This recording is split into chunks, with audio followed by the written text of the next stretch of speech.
It's an unfortunate estimation that screaming with a smile is a practice I expect many of us have become fluent in. How frequently has our inward condition been entirely contrary to our outward countenance? This begs the question, is it okay for a Christian not to be okay? The cacophony of varied responses I've heard to this question would be surprising to many. I've heard plenty of statements that a true believer should exist in a perpetual state of blissful joy with not a word of discontent to escape their lips.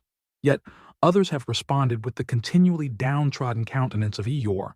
One prime source from which we may examine this question is the account of Job. Indeed, a true child of the Most High, Job nonetheless found himself sore riddled, amidst a pile of ash with mocking friends and harsh-hearted wife hurling charges at him like Napoleonic volleys. Clearly Job was not okay in the account of his calamity, which was nonetheless permitted by God. If ever a man were stretched so greatly by compounding distress, it was Job. Yet he would not follow his wife's counsel to curse God and die. Rather, his response was with renewed desire to draw nearer to the Lord. Even in the midst of such tribulation, Job refused to turn in anger against the Father, saying, "Though he slay me, yet will I trust him. Let him do with me as he wishes. My heart's desire will still be to cling all the more to the Lord." Indeed, we see by this account that it is indeed okay for a child of God not to be okay.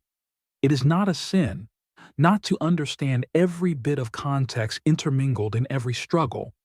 It is often such affliction that is the catalyst the Lord will use that we might learn to cry out in absolute surrender and learn little by little to lean upon the Lord's manifold sufficiency and abounding grace.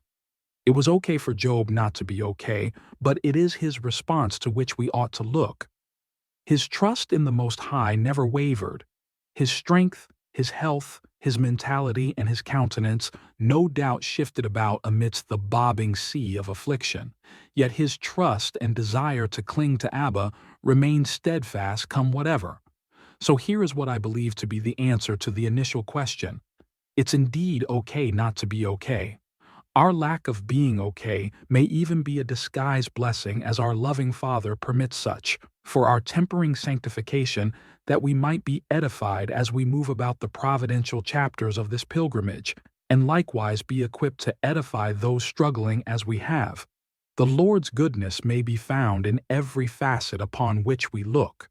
His love and purpose accompanies every uneven avenue down which we'll travel, and his refining will aid in straightening those crooked paths as we trust in him beyond our mere understanding.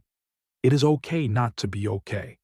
In fact, it may be the greatest of conditions, for therein we learn to go from faith to faith, strength to strength, and glory to glory. The long-suffering, merciful Creator wields his sovereign authority with the most acute of purpose and never leaves a single sheep of his flock without hope and the opportunity to be restored to the most intimate of fellowship with himself.